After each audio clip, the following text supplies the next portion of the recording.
আমরা গৃহিণীরা সেই সকাল থেকে রাত পর্যন্ত কিন্তু কাজ করতে করতে কিন্তু নিজেদের জন্য কিন্তু কখনোই সময় বের করতে পারি না। তো বন্ধুরা, তোমাদের জন্য এমন কিছু কিচেন টিপস আজকে আমি নিয়ে এসেছি, যা দেখে কিন্তু তোমরা যদি তোমাদের কাজগুলো করো, দেখবে যে তোমরা তোমাদের নিজেদের জন্য কিছুটা সময় বের করে নিতে পারবে কাজগুলো করে। আর কিন্তু বন্ধুরা, তোমরা এই কাজগুলো থেকে কিন্তু কিছুটা হলেও সংসারের জন্য কিন্তু সাশ্রয় করে নিতে পারবে। তো বন্ধুরা, আমি Sangeeta, welcome to my Sangeeta's lifestyle. আশা করছি সবাই ভালো আছো। তো তোমাদের জন্য কিন্তু আজকে 6টি কিচেন টিপস থাকছে। তো চলো বন্ধুরা, আজকে আমার প্রথম টিপস। দেখো বন্ধুরা, আমি কিন্তু তোমাদের সঙ্গে আগেও একটা ভিডিওতে শেয়ার করেছি যে আমি ফ্রিজে কিভাবে তোমার কাঁঠালের এঁচড় সংরক্ষণ করে রেখে দিয়েছিলাম। দেখো, এটা কিন্তু আমার 2.5 মাসের মতো হয়ে গিয়েছে। আমি কিন্তু ফ্রিজে রেখে দিয়েছিলাম। এখন তো তোমরা জানোই যে পাকা কাঁঠালের সময় এখন কিন্তু কেউ আর এঁচড় সংরক্ষণ করে রাখে না। তো সেই ক্ষেত্রে এটা কিন্তু আমার 2.5 মাসের মতো হয়ে গিয়েছে, মানে 2 মাসের বেশি হয়ে গিয়েছে যে আমি ফ্রিজে কিন্তু এঁচড়টা সংরক্ষণ করে রেখেছিলাম। তো অনেকেই হয়তো আমার ভিডিওটা দেখেছো, আবার অনেকেই কিন্তু দেখো নাই যে আমি কিভাবে ফ্রিজে এঁচড়টা সংরক্ষণ করে রেখে দিয়েছি। তোমরা যদি চাও বন্ধুরা, তাহলে কিন্তু চ্যানেলটি থেকে কিন্তু তোমরা ভিডিওটি দেখে নিতে পারো। তো এখানে আজকে তোমাদেরকে আমি যেটা দেখাচ্ছি, যে দেখো একেবারে কিন্তু আমি যেরকমটা ফ্রিজে রেখে দিয়েছিলাম এখনও কিন্তু সেম সেরকমটাই আছে। কোনোভাবে কিন্তু তোমাদের এঁচড়টা কিন্তু নষ্ট হয়ে যাবে না। তোমরা কিন্তু মাসের পর মাস রেখেও কিন্তু সেই একই রকম এঁচড় খেতে পারবে। তো আমি কিন্তু এখানে কিভাবে সংরক্ষণ করেছি আমি কিন্তু তোমাদেরকে আজকে সেটা দেখাচ্ছি না, তোমাদেরকে জাস্ট দেখাচ্ছি যে দেখো কতটা একেবারে তরতাজা আছে। তো এখানে দেখো, আর তোমাদের কিন্তু কিছুই করা লাগবে না। ফ্রিজ থেকে এরকম তোমরা বের করে নিবে। তো এটাতে যে একটু বরফ থাকবে, তো তারপরে কি করবে, ঠান্ডা জল দিয়ে কিন্তু তোমরা এটাকে ধুয়ে তারপরে কিন্তু রান্না করতে পারো। কোনো রকম কোনো গরম জলও কিন্তু এখানে ব্যবহার করা লাগবে না বন্ধুরা। ঠান্ডা জলটা দিয়েই তোমরা একবার ধুয়ে তারপরে জলটাকে ঝরিয়ে তারপরে কিন্তু তোমরা ইজিভাবে রান্না করে নিতে পারো। দেখবে যে একেবারে প্রথম দিনের এঁচড়টাও যেরকম ছিল, এখনের এঁচড়টাও কিন্তু সেরকমই থাকবে। আশা করবো টিপসটি তোমাদের ভালো লেগেছে। চলে এলাম বন্ধুরা আমার পরবর্তী টিপসে।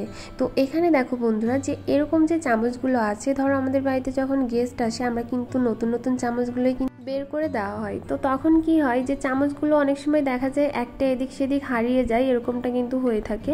তো বন্ধুরা, তোমরা যদি এই পদ্ধতিতে চামচগুলো যদি রেখে দাও, তাহলে দেখবে যে চামচগুলো কিন্তু এদিক সেদিক আর হারিয়েও যাবে না। তোমাদের কিন্তু আর সময় নষ্ট করে কিন্তু খোঁজাখুঁজিরও কিন্তু কোনো রকম কোনো প্রয়োজন হবে না। এরকম যে রাবারটা আমাদের ঘরে থাকে, সেই রাবারটা দিয়ে দেখো ভালো করে এইভাবে তোমরা চামচটাকে কিন্তু পেঁচিয়ে রেখে দেবে। তাহলে দেখবে যে চামচটা এক জায়গায় থাকবে, তোমরা যখন ইচ্ছা তখনই কিন্তু নিয়ে নিতে পারবে। কোনোভাবে কিন্তু হারিয়ে যাওয়ার কিন্তু কোনো রকম কোনো সম্ভাবনা থাকবে না। আশা করব বন্ধুরা, আমার এই টিপসটাও তোমাদের একটু হলে উপকারে আসবে। চলে যাবো পরবর্তী টিপসে। বন্ধুরা, এখানে দেখো আমি একটা পাত্রে উষ্ণ গরম জল নিয়ে নিচ্ছি, মানে যেটাতে আমার হাত ছুঁই ছুঁই অবস্থা হবে সেরকম একটু গরম জল নিয়ে নিচ্ছি। আর এটার ভিতরে দিয়ে দেবো বন্ধুরা কিছুটা পরিমাণ তোমার সার্ফের গুঁড়া, যেটা দিয়ে আর কি আমরা জামা কাপড় কাচি, সেই ডিটারজেন্ট বলতে পারো। আর এখানে দিয়ে দিচ্ছি 1 টুকরো পরিমাণ লেবুর রসটা আমি কিন্তু এই জলের ভিতরে দিয়ে দিচ্ছি। আর তারপরে কিন্তু এটাতে আরও একটা জিনিস মিশিয়ে নিচ্ছি, সেটা তোমার বেকিং সোডা। তো এই 3টা জিনিস কিন্তু ভালো করে মিশিয়ে আমি কিন্তু একটা রেমেডি তৈরি করে নিয়েছি। আর এই রেমেডিটা দিয়ে আমি এখন কি করব, তো চলো বন্ধুরা, তোমাদেরকে সেটাই এখন আমি দেখাবো। তো দেখো, আমাদের ঘরে বিছানায় যে এরকম যে তোষকগুলো থাকে, এই তোষকগুলো কিন্তু আমরা উঠিয়ে তো পরিষ্কার করতে পারবো না, মানে কোনোভাবে কিন্তু জল দিয়ে কেচে কেচে কিন্তু আমরা এটাকে ধুতে পারবো না। শুধু জাস্ট রোদ্রে দিতে পারবো, আর ময়লা হলে কিন্তু সেটাকে আর কি ঝাড়িয়ে নিতে পারবো। তো সেই ক্ষেত্রে বন্ধুরা, আমরা এই তোষকগুলো কিভাবে ক্লিন করতে পারি, বা তোষকে কিন্তু প্রচুর ময়লা থাকে, কারণ বিছানা চাদর উপরে পাতা থাকলেও কিন্তু তোষকে কিছুটা হলেও কিন্তু ময়লা পড়েই থাকে। তো বন্ধুরা, এটা কিন্তু আমাদের যদি বাইরে আমরা ওয়াশ করতে দিই, সেক্ষেত্রে কিন্তু আমাদের অনেকটা টাকাও কিন্তু খরচ হতে পারে। তবে তোমরা ঘরোয়া পদ্ধতিতে এইভাবে যদি করে নাও, তাহলে কিন্তু তোমাদের টাকাটাও সাশ্রয় হবে, আর কিন্তু কাজটাও কিন্তু অনেকটা তাড়াতাড়ি তোমরা ঘরে বসেই কিন্তু প্রত্যেকটা গৃহিণী কিন্তু করে নিতে পারবে। তো দেখো বন্ধুরা, এরকম করে তোমরা এই কাপড়টাকে যতবার ইচ্ছা, মানে যদি ময়লা হয় কাপড়টায় বেশি, তাহলে কিন্তু তোমরা ওই জলটার ভিতরে দিয়ে দিয়ে নিংড়িয়ে নিংড়িয়ে কিন্তু আবার এইভাবে তোমরা মুছে নিতে পারো। দেখবে তোমাদের সময়ও নষ্ট হলো না, টাকাও খরচ হলো না, ইজিভাবে কিন্তু তোমরা কাজটা একেবারে কমপ্লিট করে নিতে পারলে। তো দেখো, ঠিক এইভাবে তোমরা চিংড়িয়ে নেবে, যাতে কোনো রকম কোনো জল না থাকে, বেশি জলটা যেন না থাকে, সেই ক্ষেত্রে তোমরা এইভাবে কিন্তু কাজটা করে নিতে পারো। এখানে কিন্তু তোমাদের রোদ্রে দেওয়ারও কিন্তু কোনো রকম ঝামেলা থাকলো না। তোমরা যদি চাও যে সাধারণ একটু ফ্যান ছেড়ে তোমরা কিন্তু জিনিসটাকে একেবারে নর্মাল করে নিতে পারো। তো এইভাবে কিন্তু তোমরা তোমাদের সময়টাও বাঁচাতে পারবে, তোমরা তোমাদের টাকাটাও কিন্তু সাশ্রয় করে নিতে পারবে। তো বন্ধুরা, আশা করব আমার এই নতুন পদ্ধতিটা তোমাদের একটু হলে উপকারে আসবে। যদি ভালো লাগে একটা লাইক দিতে ভুলো না। চলে যাব পরবর্তী টিপসে। বন্ধুরা, এখন তো বর্ষাকাল, আর আমরা যদি এখন বাজার থেকে এরকম শুকনো মরিচ একসঙ্গে অনেক কিনে আনি, তো দেখা যায় যে বর্ষাকালে কিন্তু শুকনো মরিচটা তোমরা যদি প্যাকেটেই রেখে দিই তাহলে কিন্তু ফাঙ্গাস জন্মে, আর সেটা কিন্তু আমাদের শুকনো মরিচটা কিন্তু একেবারে খারাপ করে দেয়, নষ্ট হয়ে যায়, আমাদের কিন্তু অনেকটা টাকা নষ্ট হয়ে যায়। তো বন্ধুরা, এখন আমি তোমাদেরকে দেখাবো যে কি করলে তোমাদের এই যে শুকনো মরিচটাতে কিন্তু কোনোভাবে ফাঙ্গাস জন্ম নেবে না, আর কোনোভাবে কিন্তু শুকনো মরিচটা যদি তোমরা মাসের পর মাসও রেখে দাও তাহলেও কিন্তু ফাঙ্গাস জন্ম নেবে না, আর কিন্তু কোনো রকম শুকনো মরিচগুলো কিভাবে কি করলে নষ্ট হবে না সেটাই দেখাবো। দেখো, তোমরা বাজার থেকে যখনই শুকনো মরিচটা কিনে আনবে তখন এরকম করে কড়াইতে কিন্তু একটু গরম আঁচ দিয়ে নেবে, তাহলে দেখতে পারবে যে এটা কিন্তু কোনোভাবেই কিন্তু তোমাদের শুকনো মরিচটা নষ্ট হবে না, কোনোভাবে কিন্তু ফাঙ্গাসও জন্ম নেবে না। আর শুকনো মরিচটা কিন্তু বেশি ভাজার কোনো প্রয়োজন নেই, গরম হলেই কিন্তু তোমরা এটাকে নামিয়ে রেখে তারপরে কিন্তু তোমরা এটাকে ঠান্ডা করে যে কোনো কৌটার ভিতরে কিন্তু ভরে রেখে দিতে পারো। মাসের পর মাস রাখলেও কিন্তু তোমাদের এই শুকনো মরিচটা কোনোভাবেই কিন্তু নষ্ট হয়ে যাবে না। আর খেয়াল রাখবে যে শুকনো মরিচটা আবার ভাজতে ভাজতে কিন্তু পুড়িয়ে নেওয়া যাবে না, জাস্ট গরম করবে, তারপরে এইভাবে একটা থালার উপর রেখে সেটাকে কিন্তু একটু ঠান্ডা করে তারপরেই কৌটায় ভরে রাখবে।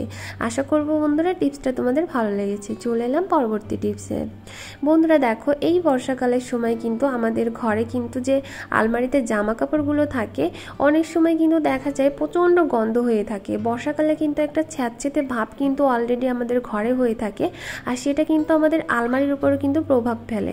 আমরা কিন্তু সবাই জানি জামা কাপড় বেশি দিন ধরে আলমারিতে রাখলে সেটা কিন্তু এমনিতেই গন্ধ হয়ে যায়, আর তারপরে আবার যদি বর্ষাকালের কথা বলি তাহলে তো কোনো কথাই নেই, সেটা কিন্তু প্রচণ্ড গন্ধ হয়।